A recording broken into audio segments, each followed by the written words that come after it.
Hello students, this is the third part of video for chapter number 5 from civics. So today we are going to learn the new topic, that is what are the different branches of the legal system. The above case of the dowry death falls within what is considered a crime against the society and is a violation of criminal law. In addition to criminal law, the legal system also deals with civil cases or civil law cases. You read in chapter 4 about how a new civil law was passed in 2006 to protect women against domestic violence. So look at the following table to understand some of the significant differences between civil and the criminal and the civil law. So the case of above what we read, that was because of the dowry death. Sudha Goyal was constantly tortured to bring more and more dowry as the child took birth in their family.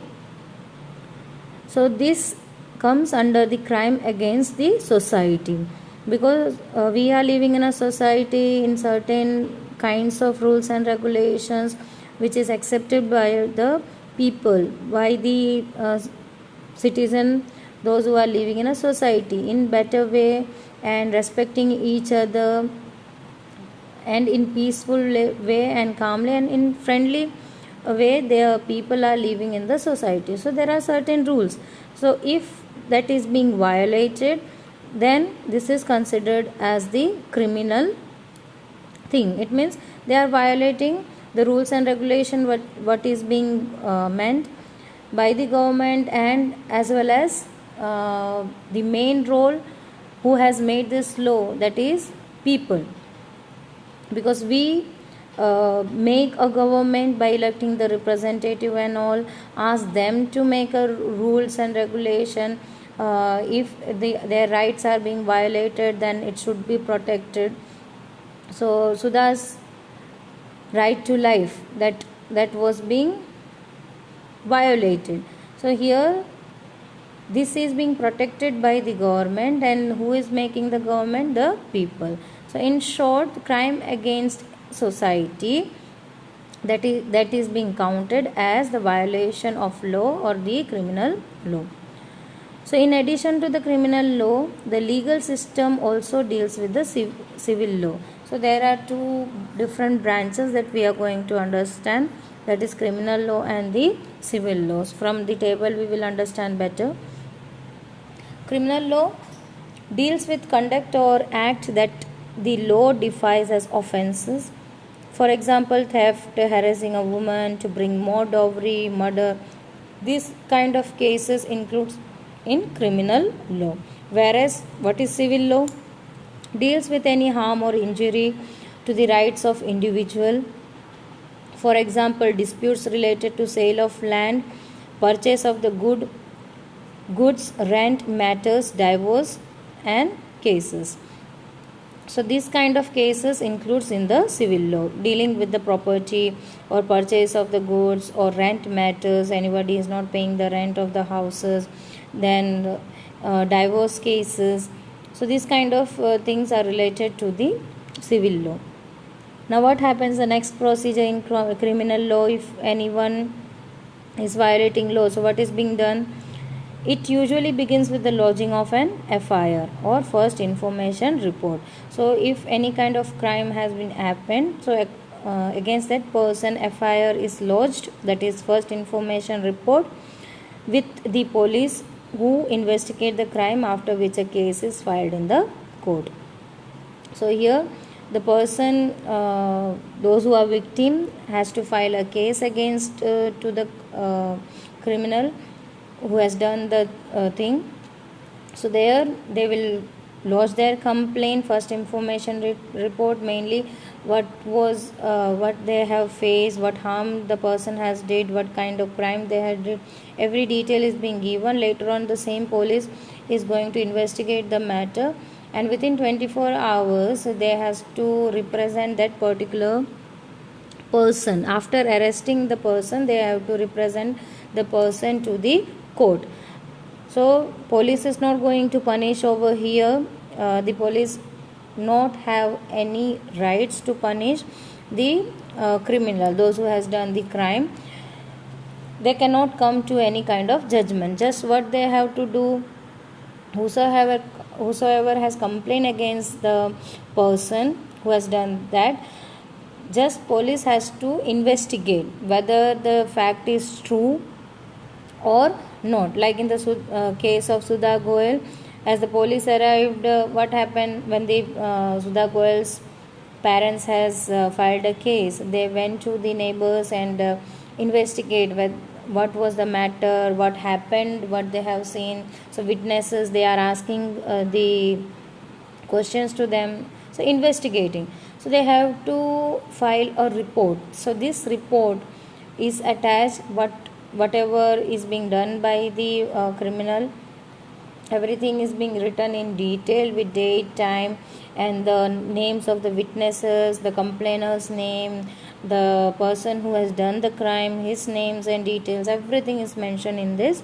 FIR. Then it is being represented in the court, and judge is going to give away his verdict, whatever the judgment according to the hearing. They will look after the case, and if he is found guilty, then the punishment is given. If there is no enough evidence, or if he is innocent, then he is being released, or he is allowed to let go. So everything is going on in court. So here you have to understand, police is not going to give away the judgment.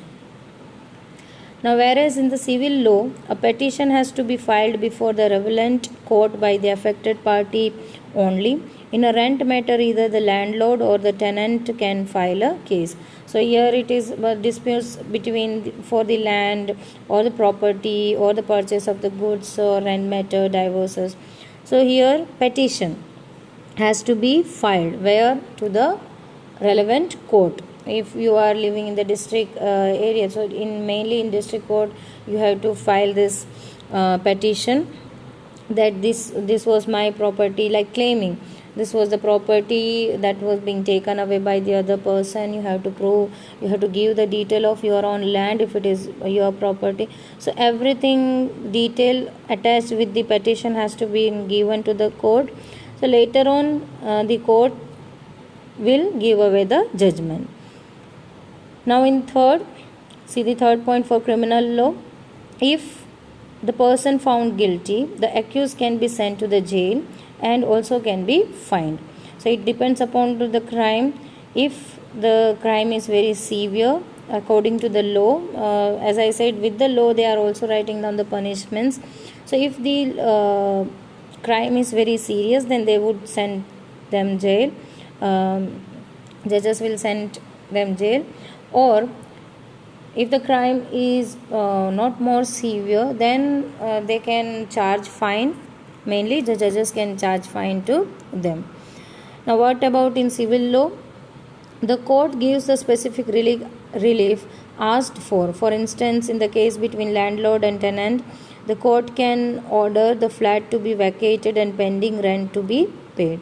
So here, if suppose a case like landlord has filed a case against the tenant, second point as it is given, because he is not paying his rent, so he has filed a case because he wants his place to be vacated. So here what the court has given the order, the specific time was given to whom? To the tenant, that within this period of time you have to vacate the house, because that was the property of landlord, and landlord doesn't want them to be living over there.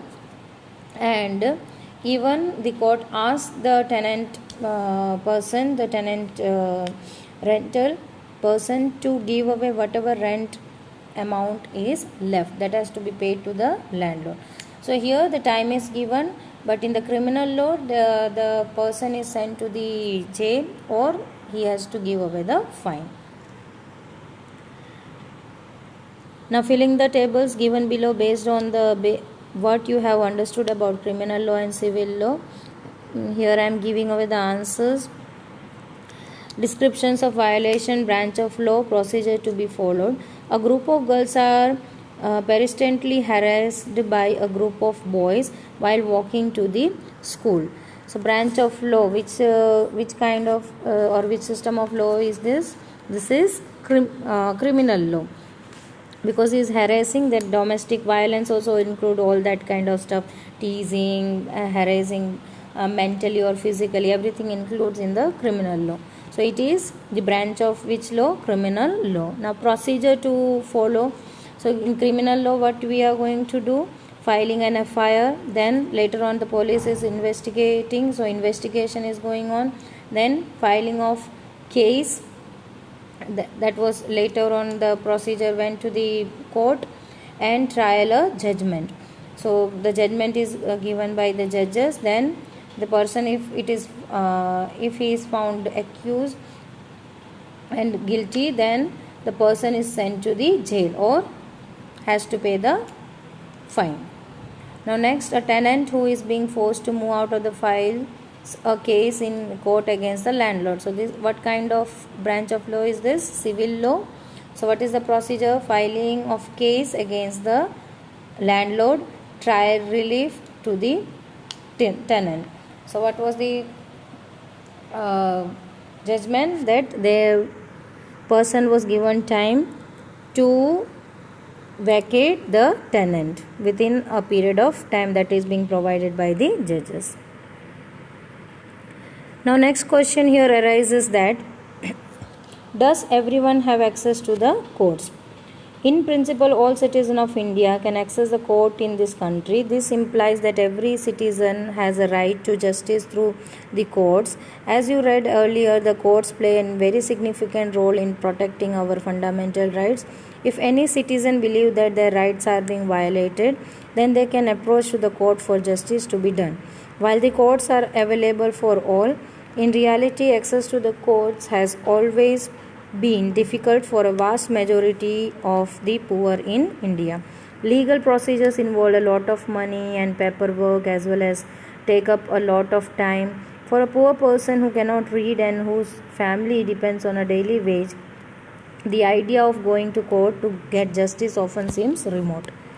In response to this, Supreme Court in the early 1980s devised a mechanism of public interest litigation, or it could be read as PIL, to increase access to justice.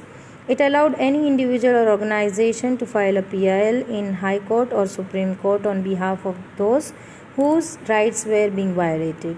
The legal process was greatly simplified, and even a simple letter or a telegram addressed to the Supreme Court or to the High Court could be treated as PIL. In the early years, PIL was used to secure justice on a large number of issues, such as rescuing bonded laborers from inhuman work conditions and securing the release of prisoners in Bihar who had been kept in jail even after their punishment term was complete. Did you know that the midday meal that children now receives in government and government aided school is because of PIL? See these photos on the right and read the text below to understand how this came about. That we will do later. So here, what was the question? Does everyone have access to the courts? So every citizen of India are or can access to the court in our country. So because everyone is having right to get the justice from the court, so as we have that read earlier, that court is playing an important role, a significant role, that is protecting our fundamental right. So any of our fundamental right, if it is being violated, then you can directly approach to the court. That is our rights. The equality and justice should reach up to each and every person of India. But in the case of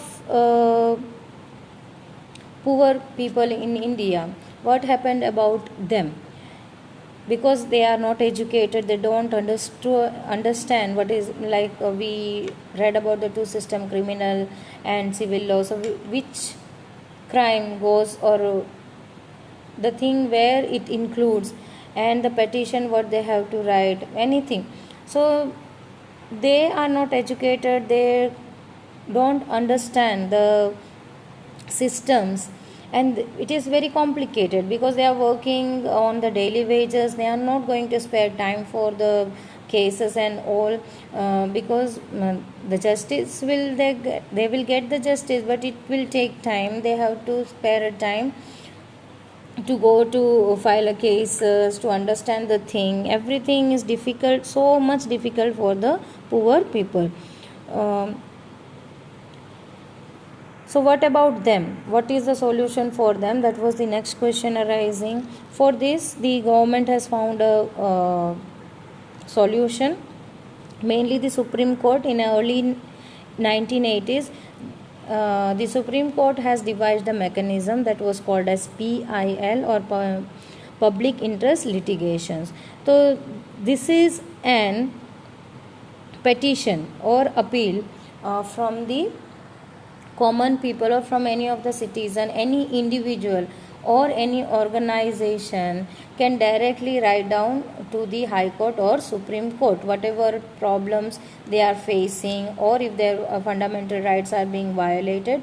So they can directly write to the court, to the Supreme Court or the High Court. They don't have to go to the police station, they don't have to file the case, they don't have to meet the lawyers, because they don't have much time, they don't understand the systems.